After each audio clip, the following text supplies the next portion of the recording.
ఆవకాయ ఆంజనేయ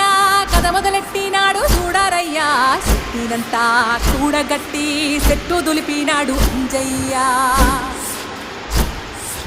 ఎర్ర ఛాయ కోతి అవతార వెంటమాయ కత్తి సేత పట్టకుండా కాయ కోసినాడు కపిలయ్యా